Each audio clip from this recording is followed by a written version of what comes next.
You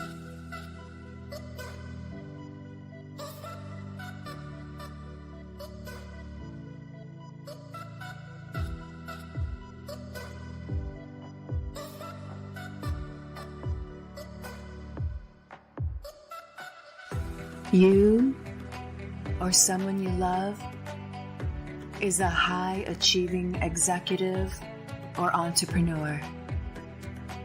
Others expect you to have it all together all the time. But the truth is this: it takes a tremendous amount of energy and hard work. You've sacrificed a lot and are wondering if it's really worth it. People make changes for one of two reasons: from the rock bottom of desperation or from a point of inspiration. In this new 12-week pilot series, we explore the following themes. Unlock your intuition and unleash your true potential as a high-achieving executive. Transform your company culture and elevate your leadership with unique perspectives and group intelligence. Choose inspiration over desperation and embark on a journey of personal and professional growth. Discover the power of intuitive wisdom and group intelligence to transform yourself and your company with Amanda and Suzette's groundbreaking new series, Freedom Flow Fridays.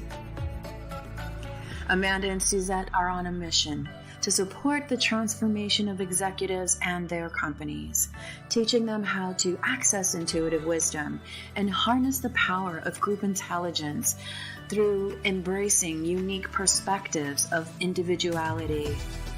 Suzette and Amanda have joined collaborative forces to give high-achieving executives and A-player business leaders a new personal foundation, empowering themselves to upgrade the culture for themselves first, and then for their companies.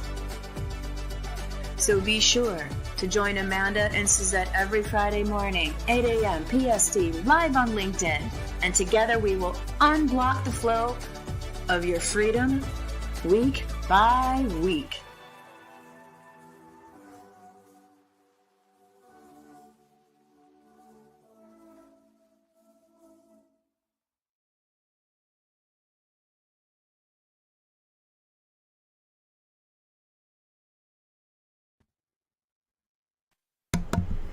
Hey, hello, hello.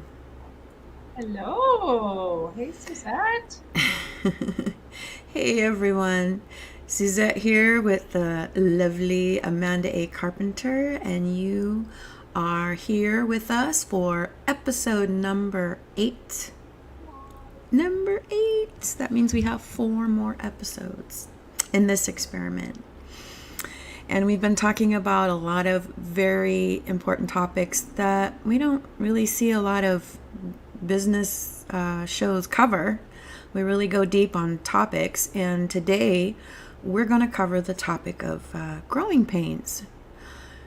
Growing pains, they can be pretty hard sometimes.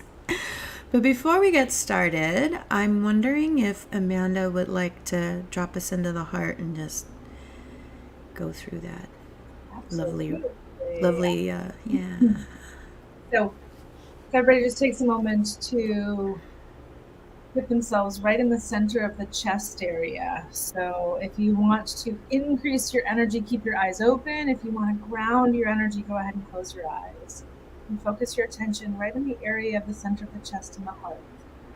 And imagine your breath is flowing out in and out of this region, breathing a little slower and a little deeper than usual. Just find an easy rhythm that's comfortable. kind of grounds our energy and puts us in the flow state.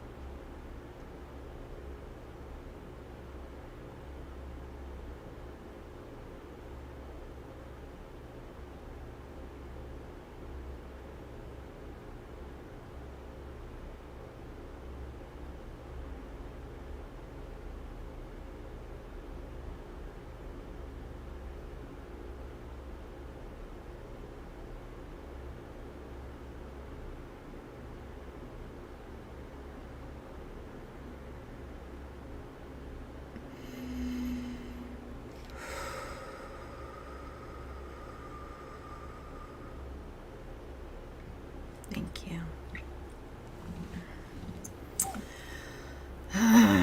So, growing pains. Yeah, so that is a human experience that is unavoidable because we are by nature ever evolving. That is our nature. To learn, to experience things, and then as we experience things, we change according to what we learn. And sometimes when that happens, the new information may clash with the old information. And it's that clashing where the growing pains show up. And we can choose, again, because power of choice, that's our power. We can choose how to respond when this clash happens. And this is going to be at the heart of what we're going to be talking about today, because I feel like on a collective level, we're experiencing collective growing pains in addition to our individual experience of life. Growing pains are very much prevalent. I mean, they're always prevalent. It's a human experience, but I believe it's kind of been taken into a higher level. Amanda, you wanna say something on that? Yeah, I definitely feel like, collectively we are growing and changing. We kind of, our hamster wheels were all tipped over in March of 2020, right? We are all, and we're getting up and we're scattered and we're not quite sure where we belong. So there's a lot of chaos happening.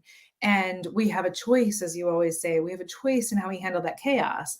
Do we look at that chaos as, the glass is smashed and we'll never put it back together the same way? Like, what do we want to let go of that wasn't serving us before? And what do we want to hang on to?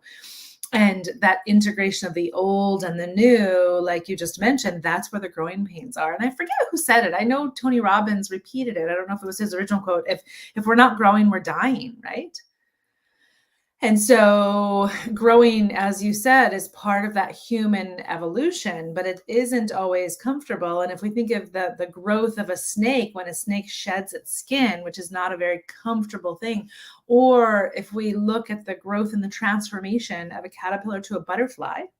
I was actually just at a butterfly farm in Aruba when I was there last week, and from the caterpillar to in the cocoon stage to the butterfly, in the cocoon, the caterpillar lets go of everything, all of its systems, except for its nervous system, its breathing tubes, and its brain.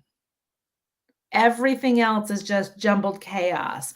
So the only thing that it hangs on to and takes into, so isn't that interesting? The nervous system, the breathing tube, so breath is that connection to the present moment, right? The nervous system is that integration of old, the brain, how the brain decides to interpret the story. I love how you brought up those, how nature can teach us things, yes. Right?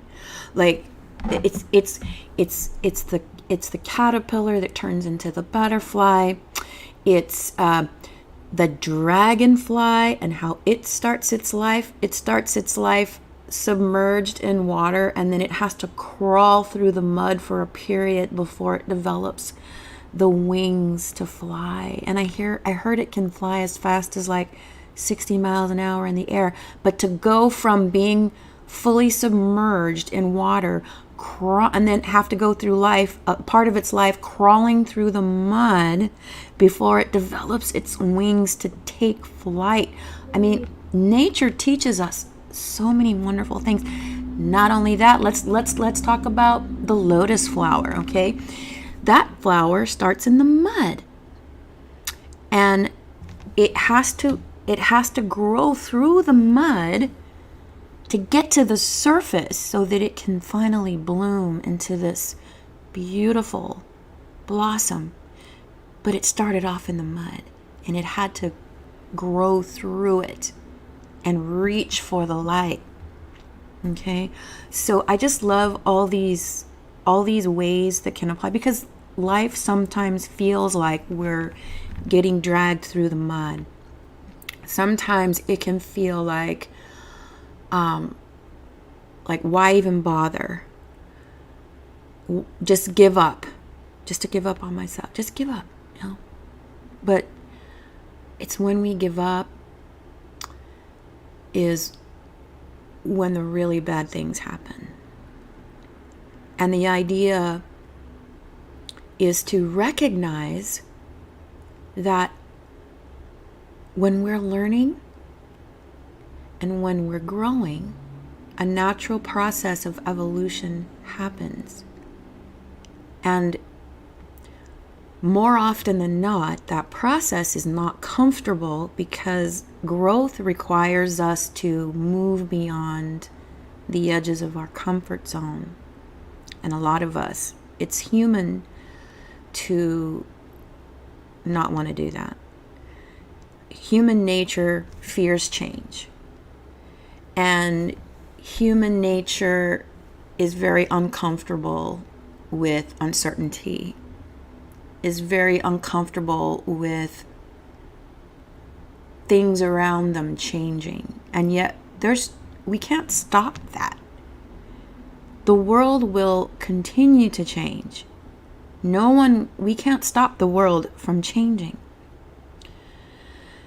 And so when we can accept the fact that change is constant, and we can adapt ourselves to respond in a resilient way, we put chances of success, we put chances of fulfillment, of inner peace, of personal joy.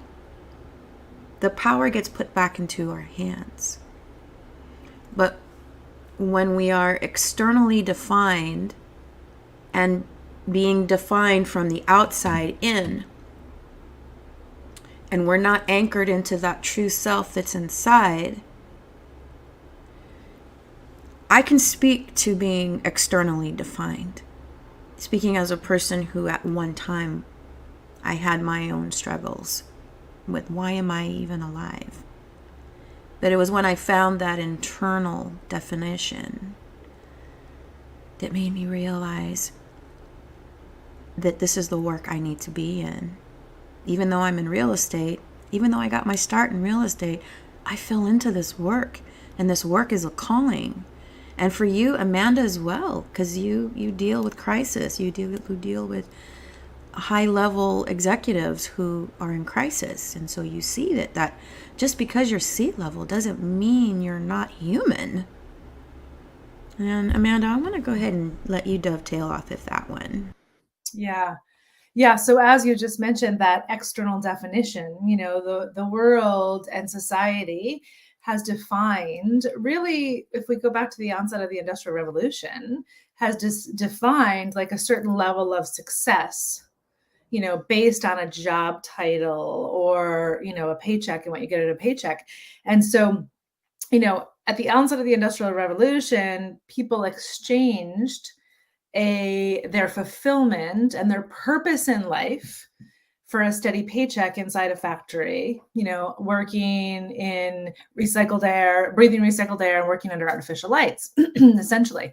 And that was the onset of disease, right? And they thought that it was the recycled air and the artificial lights, but really losing that connection to self and that connection to purpose and that internal definition of what fulfills them rather than a steady paycheck. So if we also look at, that was a period of time where we went from using the body to using the brain, and now the future of success is using the heart, right? And that's what we're guides to, is helping people guide to using the hearts.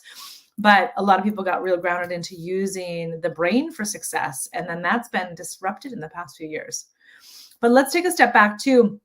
And as you mentioned, when it comes to change, humans have a lot of difficulty with change. And if we just stop and ask ourselves, why is that? Why is change so difficult for us?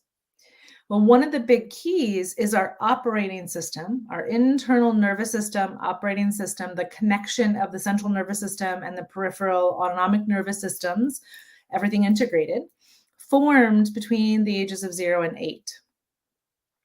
And so for most of us, if we haven't gone through the crisis and the chaos that Suzette and I talk about, that we have personally been through, we're still running off of that same operating system.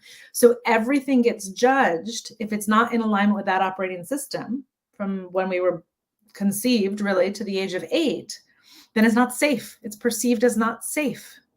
And the world has changed so much for all of us, even kids that are in their 20s now. In just the past few years, life has changed so much. So it's that learning to accept and integrate. What do I want to hang on to from that old operating system? And what do I want to let go of? And in the population that I work with, it's actually the letting go that is so difficult. And letting go in general, many of you know my background's in physical therapy. I'm a doctor of physical therapy. It takes 3 times the energy to turn a muscle off as it does to turn a muscle on. Letting go and relaxing is so much harder than contracting, right? So contraction, that fear-based state, is a natural subconscious state. To break that and come back into expansion and to relax, 3 times the energy. That's a lot of energy. That is a lot of energy. And I did not know that. That was very interesting. So we were talking a little bit, because Amanda and I, before we hop on, we kind of get in sync, and we talk about, okay, what are the things that we really want to bring out right now? One of the things we really got juicy behind the scenes was this idea that, how you hear coaches and all the gurus say you got to have your why? Have your why. It's turned into such a big buzzword. It seems like when things turn into buzzwords, like, people stop, they just kind of check out. Yeah, okay, whatever. Why? Here, my why. My why is I'll just pick one out of a hat. The problem with picking a why out of the hat, okay, so you're just picking it out of your, like, I think I'm gonna pick this. The problem with doing that is that when the growing pains arrive, is it going to keep you anchored? Because that's the true test of a real why. A real why keeps you anchored into your truth, your true purpose, so that when the big storm hits, like the great oak with its roots anchored deep into the soil, it's going to be around for thousands of years. Some trees are thousands of years old, and they would not have been able to hang in there for all that time if their roots were at the surface. And what I'm saying to you is, unless your why is coming from your true self, and it is truly anchored in that, it's not going to be strong enough. The roots are not going to be deep enough. Because like a tree whose roots are on the surface, when you're just picking from the hat what your why is, it's like shallow roots. When the storm comes, which tree is going to be still standing? The one with deep roots, or the one whose roots were just on the surface? And I'm going to just kind of lay that thought there. And then, Amanda, you can dovetail off that too. Yeah, thank you for that, Suzette. So, when it comes to a why, our why begins to form. It's there. I believe it's there, at conception, when we come into our physical bodies, I believe, but everybody can have their own belief. From a scientific standpoint, from a this world scientific standpoint, we start to develop the nervous system habits in the first 20 years of life. So the experiences that happen to us start to change and influence our nervous system, and that starts to set us up to have a gift to deliver our why. But that internal why is there, and it's an energy. It's a pull, if you will, as you mentioned, Suzette. So when it comes to what do we put on our plate, on our to-do list, beginning when we're as young as 18, 19 years old, we start to load this to-do list with a whole bunch of different stuff. Okay, our personal values are on there. Most of us don't know them at that age, but our personal values, our heart's desire, or our personal why is on there. But in addition, society's values and what we should be doing, and our parents and what we should be doing. And so what happens is the plates get overloaded. So when we connect to that authentic why, it's like we will have this energy or this capacity to deliver that, to connect to that. And as you mentioned, Suzette, when the storm gets rough and we know what our why is, we can actually use that energy to pull us through. But when we don't, we get this chaos of like, what's mom's, what's dad's, what's society, what should I be doing? And it just is all so overwhelming. And that's when so many people want to retract and shut down and say, it's not worth it. I love it. I love where you took that. Okay, so let's back up a little bit and talk about the full plate. Now, we're all born like this with a plate, right? And like Amanda says, we have family expectations. We have school expectations. We have traditional we got all these and every time it's like, ugh. And then pretty soon it's like, where am I in this? But what happens when we connect to that true self? We can see what's ours, and we can clear the plate and not feel guilty about clearing the plate. In fact, we can learn how to compassionately and respectfully clear the plate. But we can't clear the plate if we're not connected to that true part of us that knows what to clear, right? And so we go back to that connection to true self. And it's funny, like every single episode, no matter what it is we are talking about, it comes back to that connection with true self. And as humanity is been conditioned from the outside, like this is our normal state to be conditioned by our external environment. So our external environment says, you're a this, you're a that. And it's like, oh, if they're saying that, it must be true. And when you buy into it, you're co-creating with that influence instead of saying, let me think about that for a minute. Actually, that doesn't feel true.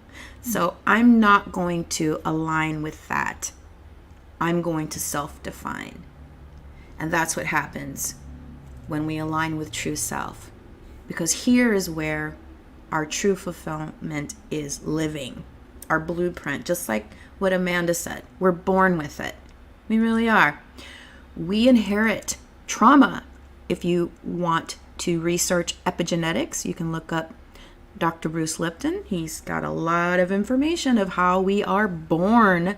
We can inherit trauma from just fresh out of the womb. So this is real. So when we're talking about growing pains, we're really talking about establishing the point of power. And that point of power is from an internal definition, self-definition. Because it's that self-definition that now you can see what is yours and what is not yours. You can see what needs to come off the plate and what needs to stay on the plate. And at that level, we're now empowered to move through the growing pains, because we know growing pains are a part of growing. Like, we hear the coaches, like the gurus, growing, personal growth, professional growth. I mean, such a buzzword, but when it comes down to getting it done, it can be traumatizing, because we, by nature, humans don't like change. And so there's a pain to it. I mean, it's not like, a literal pain, but growing pains is uncomfortable. And it's so uncomfortable for some of us that we would rather give up our power to others to ensure we don't have to feel uncomfortable. And that's really a bad place to be. And I'm going to go ahead and hand that over to Amanda. Yeah. Thank you, Suzette. So I would say that feeling, that discomfort, in my experience as a physical therapist for 23 years, and then now as a professional transformational coach, there's always a physical component to that emotional pain. Has a physical feeling component to it. For some people, they would describe it as anxiety, like my heart is racing, my brain is racing, my head hurts, my hands are tingling. There's always a physical component. And so often we're taught, the majority of human beings are taught at about the age of 5 when we go to school, to disassociate from our physical body. Sit still. Disassociate. And in order to sit still, we have to leave our physical body. We have to not be in tune with what our physical needs are. And in my experience, in the midst of all the growing pains, we're coming home to our body to feel, because that's where our intuitive wisdom lives, is in our body. And so feeling, especially on the emotional level, feeling sucks. It's not comfortable. And when we can't explain or grab on or give a meaning to a physical pain, it's that much more difficult.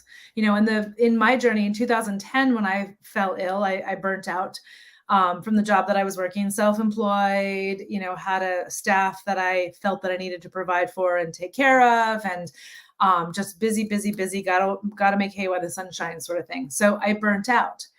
And I'll never forget the second doctor visit I went to. I was like, there's something wrong with me. Like, I'm not feeling good. And she's like, oh, honey, it's just all in your head. You're anxious, you're stressed, you have a lot on your plate right now. So let's just give you an antidepressant. And I'll never forget how she said it's all in my head, because years later I laughed at that. I'm like, well, shit, it was all in my head, but not the way she meant it. I had to change my operating system and change my perspective and shift my behaviors. It wasn't my responsibility to provide for everyone else, but I was carrying that as a limiting belief. So that's what I had to change in my head. But the physical pain that I was feeling was absolutely real. And there is quite a pain to it. And so when it comes to helping people on this journey, in the state of suffering, that's where they're at, in the state of suffering. The human body can endure unbelievable amounts of pain, but suffering is pain plus resistance. It's the resistance, it's the letting go piece of it. That's what's so difficult. And why is letting go so difficult?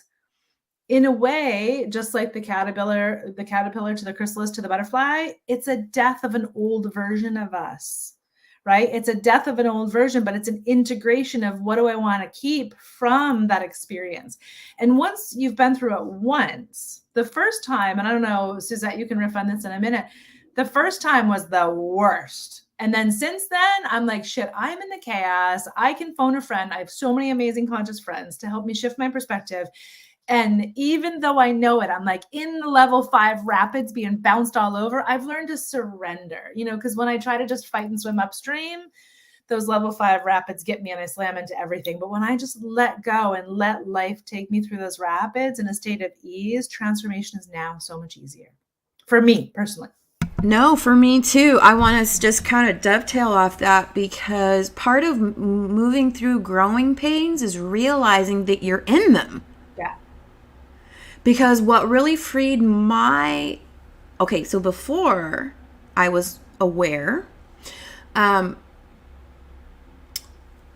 had a lot of stuff that when I went into a dark place, it was so scary. And I would try to like hide myself in those moments because I don't want nobody to see me like this. But yet the human experience is that just like the moon teaches, and I'm going to be dancing on skinny branches again, but when the moon is waxing, it's out and bright, but then it has a cycle that it goes through. It starts to wane and pull back. So there's this waxing and waning and waxing and waning that happens with the moon. And this actually teaches us about the creative process, because we're out there and we're shining, and then we're going to have moments when we have to pull back, shut the curtains, and rejuvenate and recharge and let those creative juices percolate. And then all of a sudden it's time to wax again, and we're out again.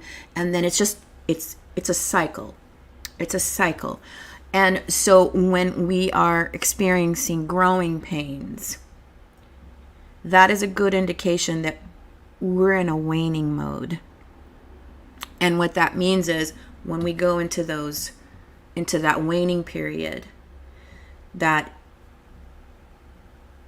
instead of fighting it, instead of resisting it, just recognize that you're in it and let go. Release. Just like Amanda said, just release and know that this is a little cycle, this is a normal thing, and I just have to breathe through it. That's what helped me, was realizing that I no longer have to be afraid of this process. I don't have to be afraid of the dark. I know I can see it for what it is. And as a result, okay, I'm having one of those days. I'm pulling back. I'm closing my computer. I'm just going to breathe and sit here in quiet and just be with myself. And I had to learn how to do that. That did not come naturally to me. I had to learn, and it took me a number of years to get there. I mean, my first real spiritual opening happened in like 2015, and already my life is already, I already lived a long time by that time. And but it was just this, and like you said, Amanda, it's the resistance. Because we want to control. We want to make sure everything is right here. Everything is perfect right here. Everything has got its place. And they're not moving. They're just where we want them to be. But when you try to exert control over things that are not controllable, now you're arguing with reality. Now you're fighting forces that you can't fight. Because change happens, whether we want it to happen or not. How the change happens, we can influence. But to try to control it, that's where a lot of the resistance is just, and that's why releasing is so important, like Amanda was saying. And I'm gonna hand that back over to you. Yeah. So thank you, Suzette. So as you mentioned, I love how you mentioned when you were first going through it, how you felt like you had to hide, like you felt like you couldn't share, because that is so many people's experience, right? Like, and so it makes us feel even more alone. Like I know the first time I went through it, there was a lot of judgment around. My husband didn't know what the heck was happening to me. And I was actually physically sick, but because I was so out of alignment, it was impacting my nervous system that was making me more physically sick. So when the doctors were saying it's all in your head, and my husband's hearing like, okay, my wife's going crazy over here. So I very much felt judged, but ultimately I was judging myself, right? And that was part of why I wanted to hide, is I was judging myself and I wasn't loving myself. So one of the first things that has to happen with transformation in order to tolerate the growing pains is self-love. And for me, self-love is lack of judgment.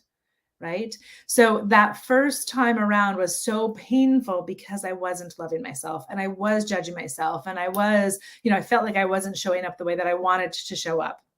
And now what's so different is because I love myself, I'm not afraid to share with others. I'm not afraid to reach out to my conscious friends and let them know what I'm going through so that they can help to shift my perspective or just hold space.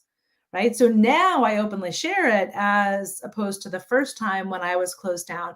And really, I remember how lonely it was that first time, which is really what gives me, that's part of my why now. That's part of what drives me, as I remember that feeling of being alone, and I don't want anybody else to be alone. And that's why I started the Leadership of Vital Energy movement, so that consciously we can come together in leadership of vital energy is love, in love over fear, and letting go of that self-judgment, and support each other in community without emotional attachments. It's very difficult to be supported by our family when we have emotional attachments. But in community, when we're not emotionally attached to each other, if we can support each other consciously, then we can all embrace these changes that are inevitable. Yeah, and I also want to add, we brought something to mind. So, love, so there is a, so we've spoken in the past about emotions having a frequency.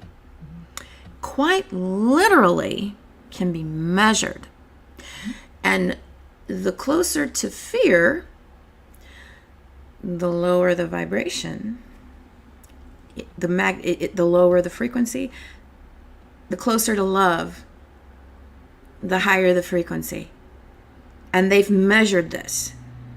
They have measured this. So this is not something philosophical. This is actually something that has been measured.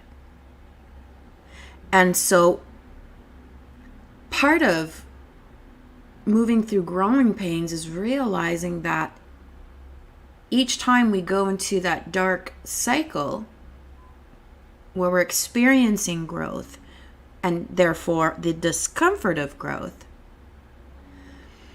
our perspective is critical. Mm-hmm.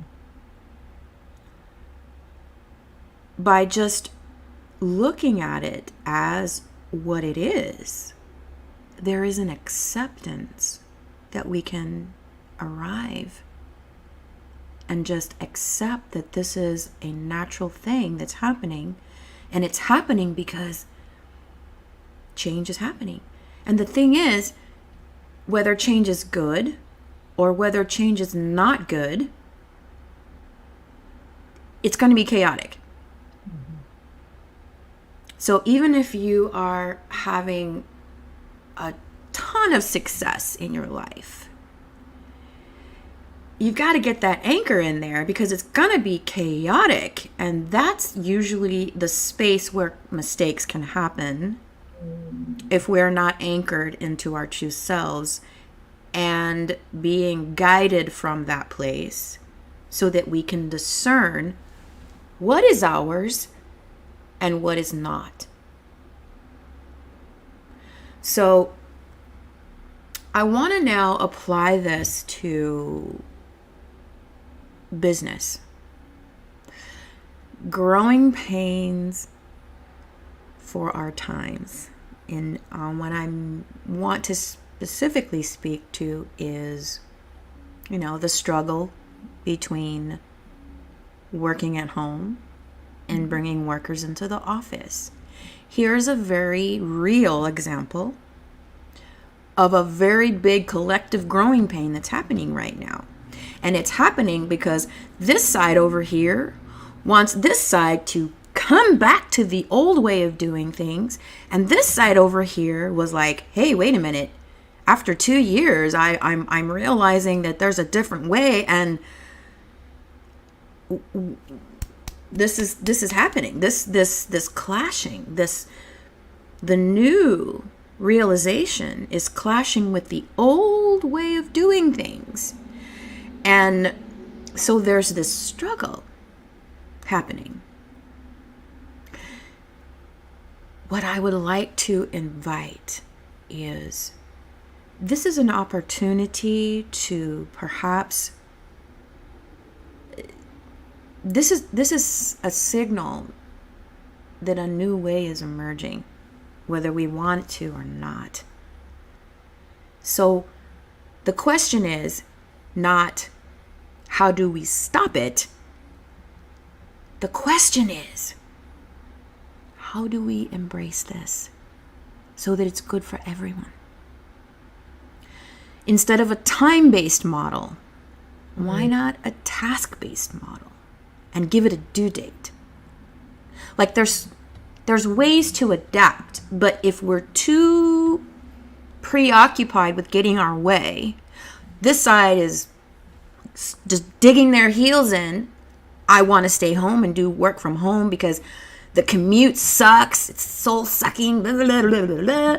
And then you got this side over here, like, get your asses back in the office. You know, and so there's a collective headbutting going on that I really feel like we need to pay attention to, because it's, as we all feel, we're feeling the vibration of this struggle, correct?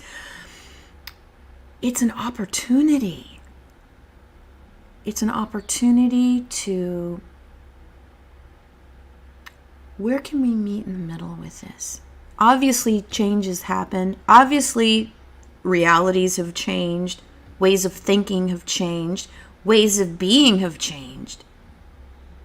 How do we adapt? How do we make it good for everyone? And that's the question. Instead of fighting each other, how do we make this good? And I think in that space are the solutions to reconcile this struggle between people who want to work, but they don't want that soul-sucking commute, and the leadership that wants to make sure they're having a highly efficient organization and team. And now I'm going to go ahead and give it up to Amanda. Thanks, Suzette. So the question, how do we make this good for everyone? You know, in looking at change and change for the individuals, change for the organization, we want to also recognize, so every human has their own operating system, right? Their own subconscious pattern that runs the autonomic nervous system. Every organization has an operating system, right? So we're fighting not only the change of the individual, but the change of the collective within an organization. And so I believe that it all starts with really getting in tune with each individual, knowing and understanding truly what is it that they want. So in my experience, we ask the leadership, what is it that you want? Well, I want people to do their work. The belief is that they have to be commanding, controlling, and using fear in order to get people to do their work. That's a belief, though. And in the word belief is lie, right? So it's a limiting belief, because maybe in the old model of command and control, that worked. So when we have a conversation from what is it that each individual wants, and then how do we make that happen without the limiting beliefs and the behaviors of how we make that happen, right? So even the individual at home, they might not want the commute, but they actually want the connection of humans. Okay, so how do we bring that together, right? So do we adapt? Do we do an offsite once a week? Like what do we do? But first and foremost, we can't negotiate if we don't know what the individuals want. And so that's where it all starts. Now, so often that is the greatest challenge. When we ask somebody, what is it that you want? It's so hard to declare as humans what we want, because really it's easier to be told what to do and then blame the other person as to why it didn't work. But if I declare what I want, then I'm responsible. And it's part of just our habits. Again, blame is part of our habits. But when we're blaming somebody, 3 fingers are pointed back at us and 1 is out at them, right? So when we learn to connect with that authenticity, with that true self, to know what is it that I really want, and then we have an open negotiating table. Yeah. So I would also like to add, if it's really important to bring people back into the office, give them a place to come home to. Make it an environment that values them. that encourages them to grow, that offers opportunities to improve, that offers, I want to say that when I look back at my life, the moments that were most defining for me was when someone took an interest in me. When they took an interest and they believed in me and I felt their support. That made me so grateful that that person cared to invest in my well-being, to invest in my personal development as a human that has potential of my own. And for someone to honor that, encourage it, guide it, show that they care about me and they want to see me and they're rooting for me. That is very magnetic. That is very irresistible. So if I was an employee or I worked in a place that offered that kind of environment for me, work suddenly becomes good for me. Suddenly it's like I'm a better person every time I go to work. And when I go home, that better person goes home and has a ripple effect on my family, my community. This is how we can impact for the better. But when you're talking about a culture where you feel forced, where you feel like you have no value, where you feel like you have no voice, where you feel like your time is just being used and you're just another cog in this machine that could care less about you, I wouldn't want to go back to that. And the thing is that we don't have to. There is a way, but we have to be willing to move through the growing pains and really use that heart intelligence in conjunction with mind intelligence, because they're actually made to work together. The heart and the mind are meant to dance together in harmony. Because when the heart and the mind are not dancing well together, if they're stepping on each other's toes,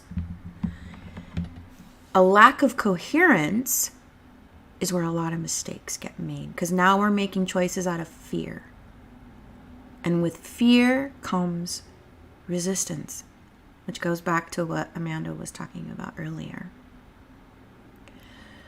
So we've got about 10 minutes. So I want to go over, so these were the 3 points we wanted to make today, and I feel like we really hit on them. So the first point was, what are growing pains?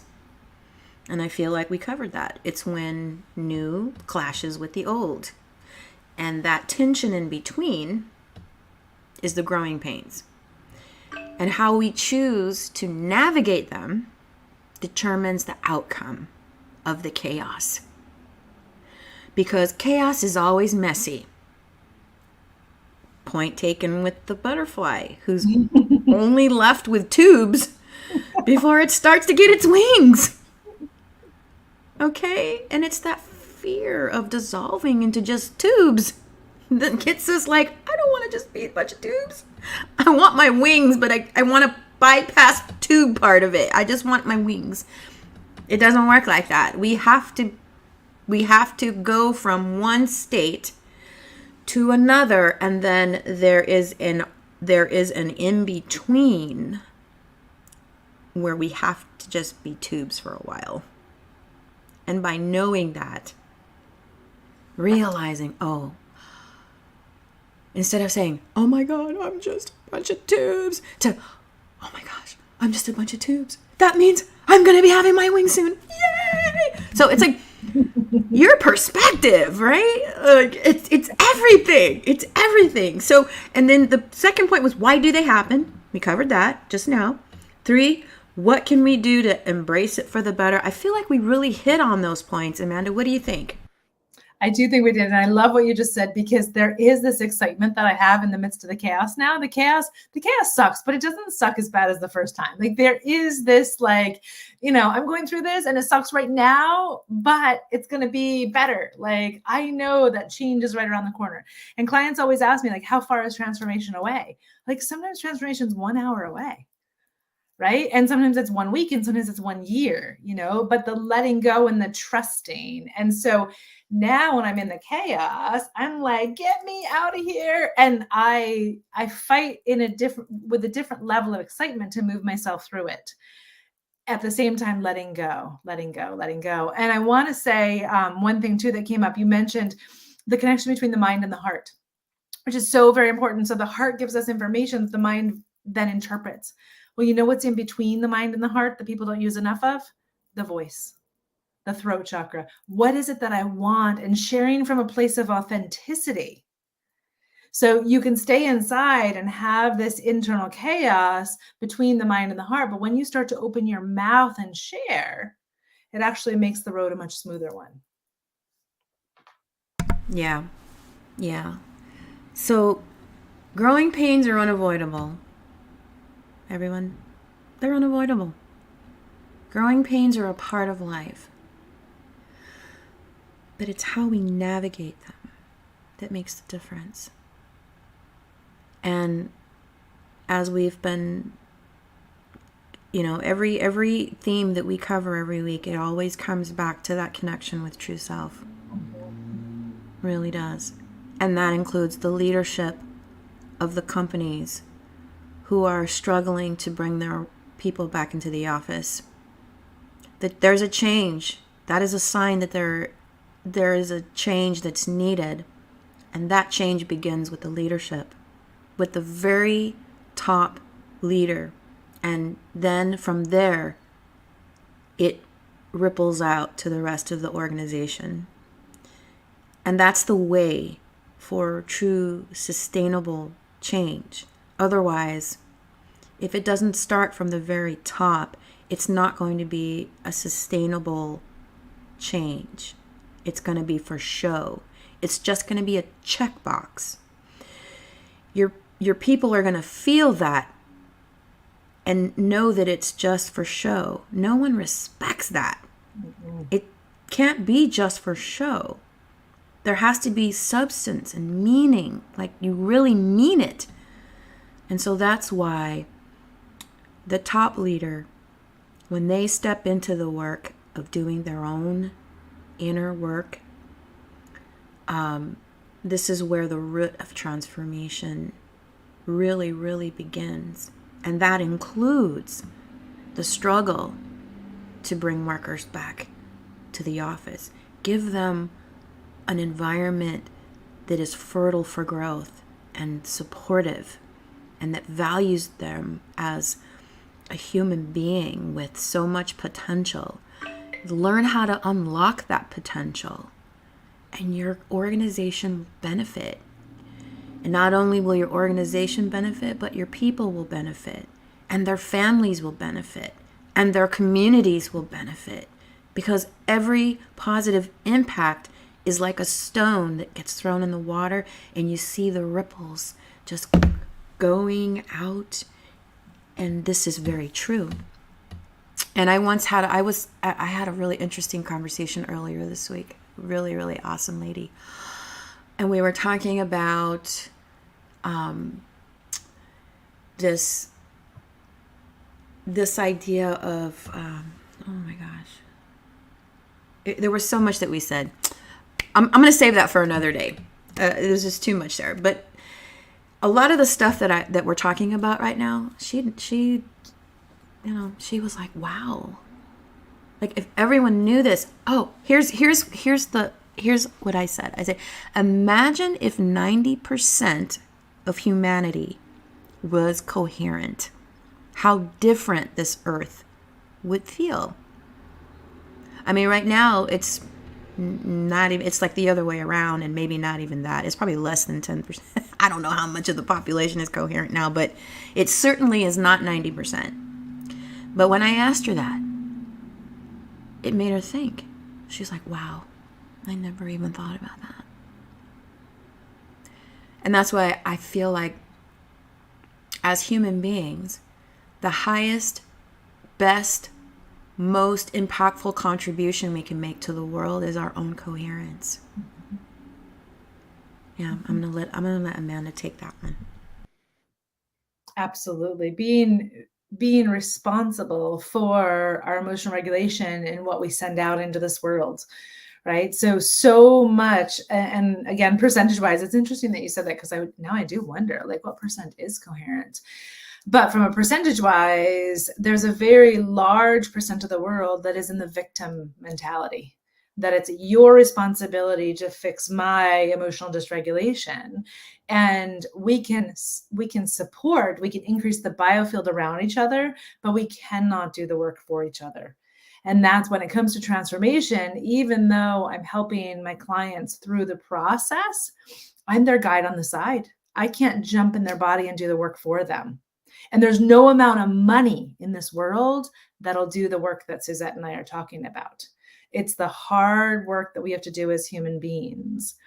But when we do this, every single time I get off a client call, so often the clients are thanking me, and I'm thanking them. I'm thanking them for doing their work, because it's not easy work, for doing the work, for showing up, and for radiating a different energy out into the world. Because as Suzette said, those ripples, for every one interaction we have, it potentially impacts 6,000 lives.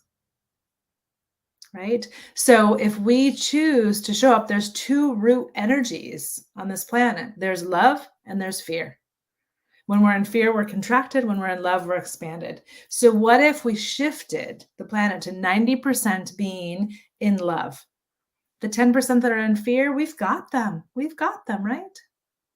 We've got them. Yeah, because as we've learned, it takes one coherent person to set the coherence of an entire room. So there's hope, even though we know we're not 90% coherent. But regardless, there's hope, because coherence is such a powerful thing. Mm-hmm. And we can cultivate that within ourselves. And coherence is the key to moving through the growing pains. Right? So I'm going to read. So I pulled a card from the hero's journey, and I kind of doubted this card at first, but then after I read it, I was like, ooh, actually, this might not be bad. So I'm going to read it right now. And dancing on the skinny branches, tap dancing ballerina right here. Okay, here we go.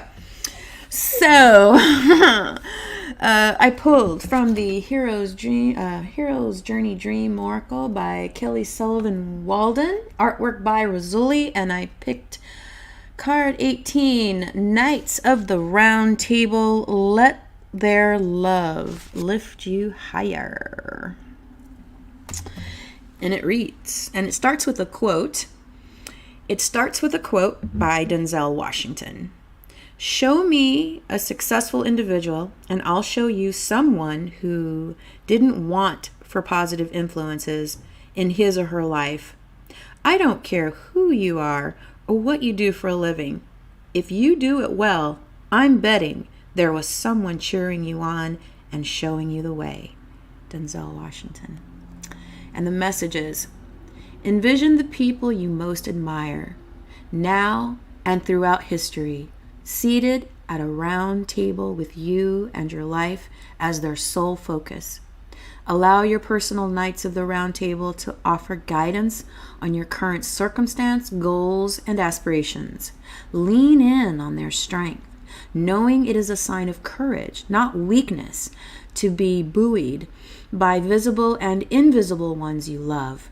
Feel the unique way they infuse you with a direct transmission of wisdom from on high. Marinate in their individual and collective brilliance. Allow yourself to feel, sense, and see genius gently yet powerfully wrapping itself around you, lifting you higher than you could ever do on your own. The dream symbol, guide. Dreams of a guide, life coach, guru, or leader of any kind signify that you are connecting with the way shower within you. Everyone in your dreams is you. So dreaming of a guide brings a direct infusion of insight, clarity, and wisdom that is more powerful than any external source could provide. Honor this dream by taking concrete action in the waking world. Your dream guide comes to inspire and assist you on your hero's journey. And the mantra for this card is, with my personal knights by my side, I am protected, loved, lifted, and carried. And that was today's card, which really fit nicely with what we were talking about.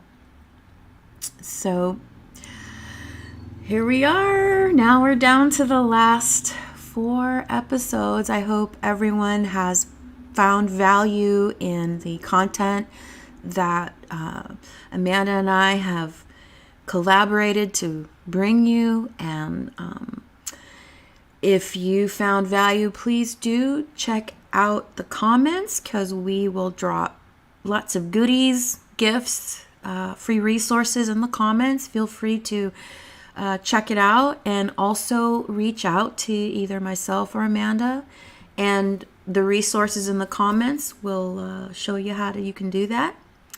So for now, thank you so much for joining me and Amanda.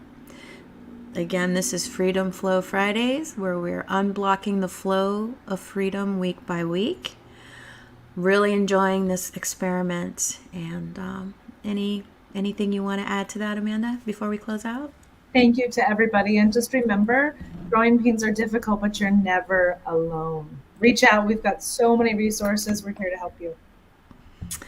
All right. Thank you so much. And on that, we will see you next week.